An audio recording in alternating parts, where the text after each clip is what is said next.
Welcome back to World Crisis Radio. I got to move fast, try to cover some more of this Ulsterman material.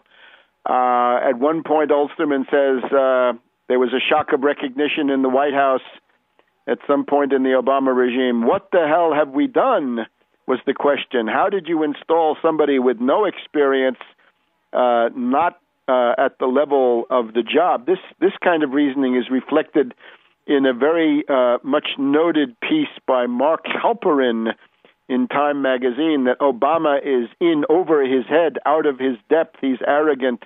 He's a bungler, and so forth, right? The forces in the ruling class not happy with the chaotic White House. Gibbs will be out. Brennan will be out. Pelosi will be out. Michelle does not want Obama to run for the second term. Obama thinks he could make more money after one term than Bill Clinton made after two terms.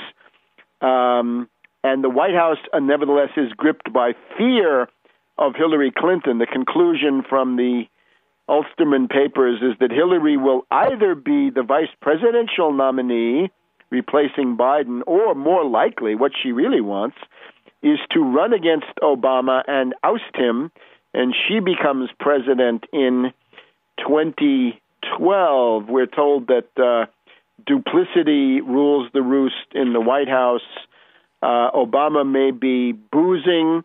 He has got his cigarette habit is at a very intensive level, smoking much more than ever. We've had various parts of this filtering into the public, right? The idea of Hillary replacing Biden has now been denied by Biden. It's been denied by Hillary, for whatever this is worth. But we're told tremendous hatred by Hillary against Obama, Rahm Emanuel. Michelle Obama wants to leave. She thinks also she could make more money outside of the White House.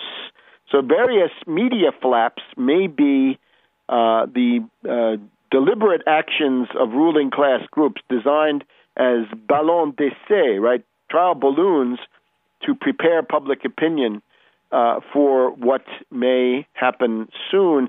Much depends on the magnitude of the Democratic losses now in November. The bigger they are, of course, the more likely then that the Hillary for president stuff takes off. We're even told that Clinton operatives are surreptitiously testing the waters in various states. We're also told that the CIA, this is from Wayne Madsen, the CIA is getting into the act.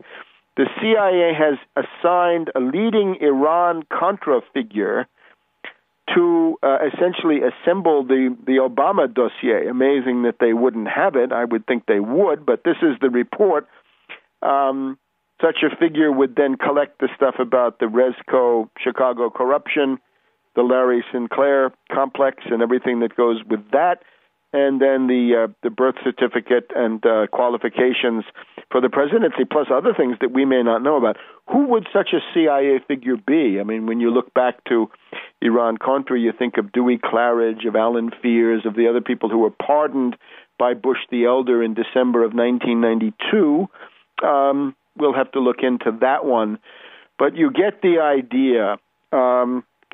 Just to remind people about Septimius Severus. This is actually quite a grim comparison, because we're back in the 3rd century A.D., and it's Septimius Severus who founds a dynasty, and this then is the immediate prelude to the first breakdown and fall of the Roman Empire.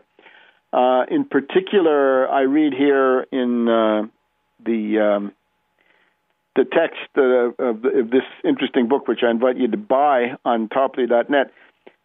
Septimius Severus, a distant mirror for Obama. Septimius Severus, Roman emperor, starting in about 192, 193 A.D., comparisons to Obama, then Caracalla with political repression, and then Heliogabalus. And in the background, Michelle Obama may find her own distant mirror among the strong-willed, ambitious women of the Severan dynasty, beginning with Julia Domna, the wife of Septimius Severus. She was the empress who schemed and plotted to help her husband become emperor, Michelle. Among other influential women of this disastrous dynasty, we find Julia Maesa, the sister of Julia Domna, and Maesa's two daughters, one of them, Julia Soemias, the mother of the monster Heliogabalus, the other, Julia Avita Mamea, mother of Alexander Severus. He also became emperor. It was this feminine cabal that secured the throne for Heliogabalus in 218. So the dynasty ends in the last emperor begins in 222 AD, but the big thing is then the breakdown of the Roman Empire, 235 to 284 AD. This is a period of about half a century, so-called military anarchy, where you have very, very rapid changes of power. In other words, we may be about to go off a cliff from many points of view. Hold on to your hat. 25 emperors seize power and lose power, usually by assassination, in a period of 50 years back there. Some of them were lower-class adventurers, right? Think of somebody like Angle or O'Donnell. A number were quite exotic, such as the Emperor Philip the Arab.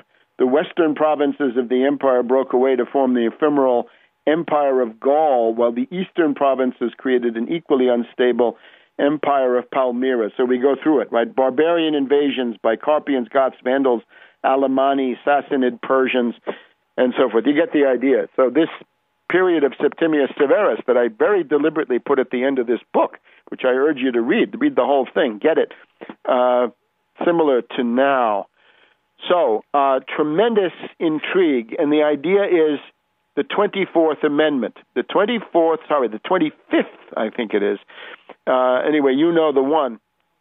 It is the amendment that deals with the possibility that the president becomes incapable, 25th Amendment, carrying out the responsibilities of his office. And this can be done by the majority of the cabinet, including the vice president, Biden, voting to say Obama is mentally incapacitated. He's having a nervous breakdown. He cannot exercise the functions of president. He's watching ESPN, boozing, smoking, and God knows what else. So that would be Biden. That would be Hillary Clinton. That would be Gates. And then go through the list, right? Hilda Solis, Geithner, and so on and so on and so on. Who was going to vote which way? And if Obama says, no, wait a minute, I'm perfectly capable, then it goes to the Congress, and it takes a two-thirds vote of both houses to enforce the judgment of the majority of the cabinet that you are essentially non-compos mentis and you've got to be replaced. Now, at that point, Biden would succeed unless something changes, but then the vice presidency would become open, as it did back in 1973, really in the wake of the original Saturday Night Massacre, when you remember that Agnew was forced out, Ford went up. It's complicated. Anyway, you remember. Agnew was forced out. He was replaced by Ford. Then Nixon was dumped. An operation like this, and probably the inside track at this point, would still be Hillary Clinton. And now, will there be an attempt to do this during the lame duck session? Could it happen in November, December? Very hard to say, and some of this stuff is a little bit fanciful, perhaps, but things are moving very fast. The world economic crisis is moving along. We've got this foreclosure crisis, which has emerged just in the past couple of months in the current acute form. So anything is possible. So therefore, the idea is get active and do it on the issues. It's time for the financiers to pay.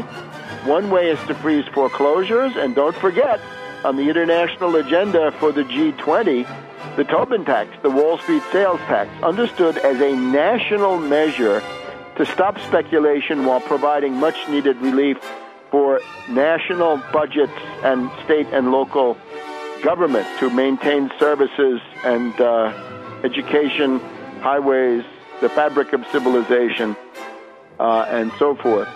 And we'll be back next week. And in the meantime, Tarpley.net to keep up with the fight to stop all foreclosures on primary residences in the United States for 5 years.